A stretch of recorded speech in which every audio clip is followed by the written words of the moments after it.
नमस्कार दोस्तों, जैसे कि हमने भारत के वीर शासकों के वीडियो के पहले और दूसरे भाग में जाना था, उसी कड़ी में आज के इस वीडियो में भारत के 5 और वीर राजाओं के बारे में पढ़ेंगे। तो आइए शुरू करते हैं आज का वीडियो। भारत हमेशा से वीरों की भूमि रहा है। यहाँ कई वीर, त्यागी, दानी और ज्ञानी राजा हुए हैं। आज सबसे पहले पढ़ेंगे सम्राट हर्षवर्धन के बारे में। हर्षवर्धन का जन्म 590 ईस्वी में स्थानेश्वर थानेसर, हरियाणा के राजा प्रभाकर वर्धन के यहाँ हुआ था। वे पुष्यभूति वंश से संबंधित थे, जिसे वर्धन वंश भी कहा जाता है। वे एक हिंदू थे जिन्होंने बाद में महायान बौद्ध धर्म ग्रहण किया। उनका विवाह दुर्गावती से हुआ था। उनकी एक बेटी और 2 बेटे थे। उनकी बेटी ने वल्लभी के राजा से शादी की, जबकि उनके बेटों को उनके ही मंत्री ने मार डाला। चीनी बौद्ध यात्री जुआनजांग ने अपने लेखन में राजा हर्षवर्धन के कार्यों की प्रशंसा की। हर्ष का उदय कैसे हुआ? प्रभाकर वर्धन की मृत्यु के बाद उनका बड़ा पुत्र राज्यवर्धन थानेसर के सिंहासन पर चढ़ा। हर्ष की एक बहन थी, राज्यश्री, जिसका विवाह कन्नौज के राजा ग्रहवर्मन से हुआ था। गौड़ राजा शशांक ने ग्रहवर्मन को मार डाला और राज्यश्री को बंदी बना लिया। इसने राज्यवर्धन को शशांक के खिलाफ लड़ने के लिए प्रेरित किया, लेकिन शशांक ने राज्यवर्धन को मार डाला। इसने 16 वर्षीय हर्षवर्धन को 606 ईस्वी में थानेसर की गद्दी पर बैठाया। उसने अपने भाई की हत्या का बदला लेने और अपनी बहन को भी छुड़ाने की कसम खाई। इसके लिए उन्होंने कामरूप राजा भास्करवर्मन के साथ गठबंधन किया। हर्ष और भास्करवर्मन ने शशांक के विरुद्ध कूच किया। अंततः शशांक बंगाल के लिए रवाना हो गया और हर्ष कन्नौज का राजा भी बना। हर्ष का साम्राज्य। कन्नौज को प्राप्त करने पर हर्ष ने थानेसर और कन्नौज के 2 राज्यों को एकजुट किया। उसने अपनी राजधानी कन्नौज में स्थानांतरित कर दी। गुप्तों के पतन के बाद उत्तर भारत कई छोटे राज्यों में विभाजित हो गया था। हर्ष उनमें से कई को अपने आदेश के तहत एकजुट करने में सक्षम था। पंजाब और मध्य भारत पर उसका नियंत्रण था। सासनका की मृत्यु के बाद उसने बंगाल, बिहार और ओडिशा पर कब्जा कर लिया। उसने गुजरात में वल्लभी राजा को भी हराया। वल्लभी राजा और हर्ष की बेटी और वल्लभी राजा ध्रुवभट्ट के बीच एक विवाह के कारण समाप्त हो गए। हालांकि दक्षिण में भूमि पर विजय प्राप्त करने की हर्ष की योजना में बाधा उत्पन्न हुई जब चालुक्य राजा पुलकेशिन II ने 618 और 619 ईस्वी में हर्ष को हराया। इसने हर्ष की दक्षिणी क्षेत्रीय सीमा को नर्मदा नदी के रूप में सील कर दिया। हर्ष के अधीन 2 प्रकार के प्रदेश थे। एक सीधे उनके अधीन था और दूसरा प्रकार वे थे जो सामंत थे। प्रत्यक्ष क्षेत्र थे मध्य प्रांत, बंगाल, कलिंग, राजपुताना, गुजरात। और सामंत क्षेत्र थे जलंधर, कश्मीर, कामरूप, सिंध, नेपाल। यहाँ तक कि सामंत भी हर्ष के कड़े आदेश के अधीन थे। हर्ष के शासनकाल ने भारत में सामंतवाद की शुरुआत को चिन्हित किया। हवेनसांग हर्ष के शासनकाल में भारत आया था। उन्होंने राजा हर्ष और उनके साम्राज्य का बहुत ही अनुकूल विवरण दिया है। वह उसकी उदारता और न्याय की प्रशंसा करता है। हर्ष कला के महान संरक्षक थे। वे स्वयं एक सिद्धहस्त लेखक थे। उन्हें रत्नावली, प्रियदर्शिका और नागानंद के संस्कृत कार्यों का श्रेय दिया जाता है। बाणभट्ट उनके दरबारी कवि थे और उन्होंने हर्षचरित की रचना की, जो हर्ष के जीवन और कार्यों का लेखा जोखा देता है। हर्ष ने नालंदा विश्वविद्यालय का उदारतापूर्वक समर्थन किया। उनके पास एक अच्छी कर संरचना थी। एकत्र किए गए सभी करों का 1/4 भाग दान और सांस्कृतिक उद्देश्यों के लिए उपयोग किया जाता था। हर्ष एक सक्षम सैन्य विजेता और एक सक्षम प्रशासक था। हर्ष मुसलमानों के आक्रमण से पहले भारत में एक विशाल साम्राज्य पर शासन करने वाला अंतिम राजा था। हर्ष की मृत्यु 647 ईस्वी में 41 वर्षों तक शासन करने के बाद हुई।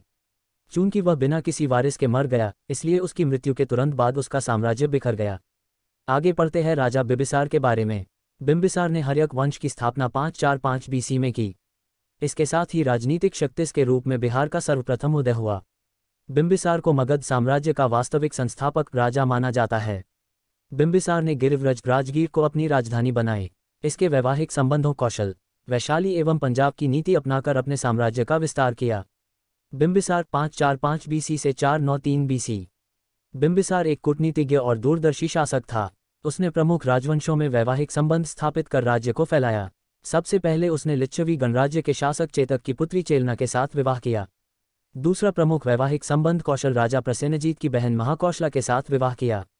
इसके बाद भद्र देश की राजकुमारी क्षेमा के साथ विवाह किया। महावत के अनुसार बिंबिसार की 500 रानियां थीं। उसने अवंती के शक्तिशाली राजा चंद्रप्रद्योत के साथ दोस्ताना संबंध बनाया।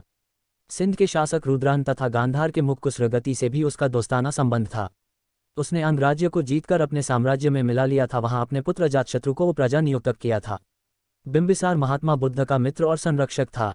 विनयपिटक के अनुसार बुद्ध से मिलने के बाद उसने बौद्ध धर्म को ग्रहण किया, लेकिन जैन और ब्राह्मण धर्म के प्रति उसकी सहिष्णुता थी।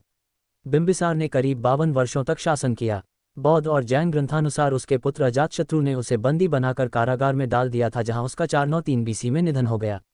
बिंबिसार ने अपने बड़े पुत्र दर्शक को उत्तराधिकारी घोषित किया था। भारतीय इतिहास में बिंबिसार प्रथम शासक था जिसने स्थायी सेना रखी। बिंबिसार ने राजवैद्य जीवक को भगवान बुद्ध की सेवा में नियुक्त किया था। बौद्ध भिक्षुओं को निःशुल्क जल यात्रा की अनुमति दी थी। बिंबिसार की हत्या महात्मा बुद्ध के विरोधी देवव्रत के उकसाने पर अजातशत्रु ने की थी। Ajatashatru 493 BC 461 BC। बिंबिसार के बाद अजातशत्रु मगध के सिंहासन पर बैठा। इसके बचपन का नाम कुनिक था। वह अपने पिता की हत्या कर गद्दी पर बैठा।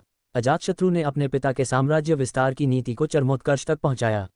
अजातशत्रु के सिंहासन मिलने के बाद वह अनेक राज्य संघर्ष एवं कठिनाइयों से घिर गया, लेकिन अपने बाहुबल और बुद्धिमानी से सभी पर विजय प्राप्त की। महत्वाकांक्षी अजातशत्रु ने अपने पिता को कारागार में डालकर कठोर यातनाएं दी, जिससे पिता की मृत्यु हो गई। इससे दुखित होकर कौशल रानी की मृत्यु हो गई।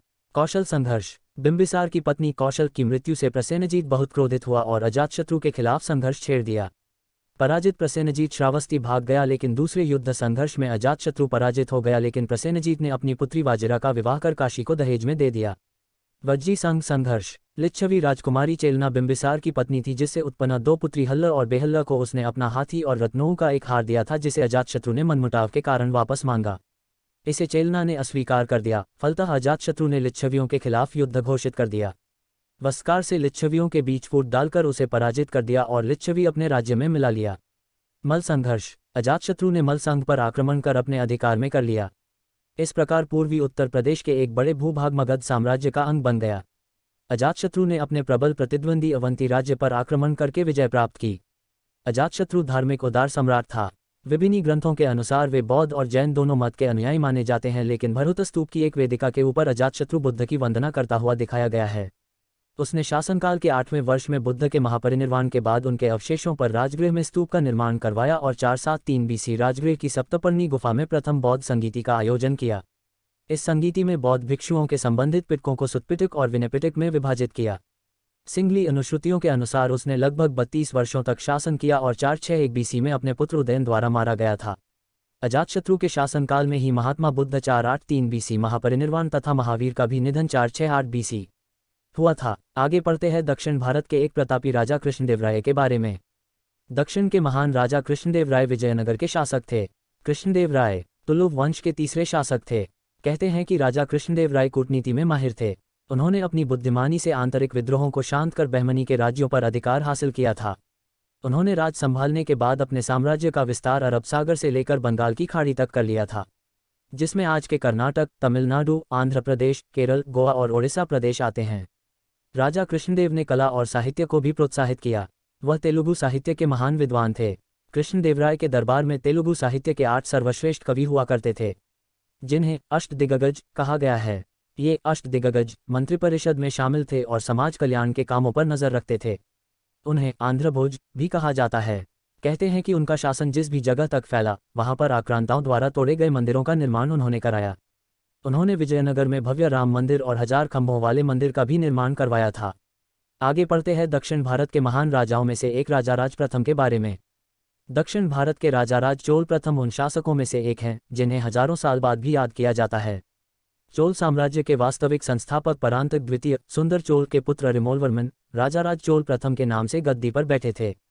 कहते हैं कि उनक शासनकाल चोल साम्राज्य का सर्वाधिक गौरवशाली युग है। वह साम्राज्यवादी शासक थे और अपने अनेक विजयों के परिणामस्वरूप उन्होंने लघुकाय चोल राज्य को एक विशालकाय साम्राज्य में बदल दिया था। उन्होंने न सिर्फ अपने साम्राज्य को बढ़ाया, बल्कि उनके शासनकाल में बहुत से मंदिरों का भी निर्माण हुआ। उन्होंने दक्षिण में अपना शासन बनाया और अपना प्रभाव श्रीलंका तक फैलाया। हिंद महासागर के व्यावसायिक समुद्र मार्गों पर चोला वंश का प्रभाव साफ तौर पर था और उनकी अनुमति के बिना यहाँ कोई व्यापार नहीं कर सकता था।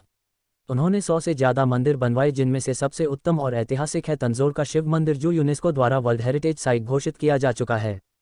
तो दोस्तों, आज के इस वीडियो में इतना ही जानेंगे। कैसी लगी आपको ये जानकारी कमेंट करके जरूर बताना। धन्यवाद। इसी प्रकार की और भी जानकारी पाने के लिए हमारे YouTube चैनल हिंद जी के एग्जाम को सब्सक्राइब, लाइक, शेयर जरूर करें। धन्यवाद।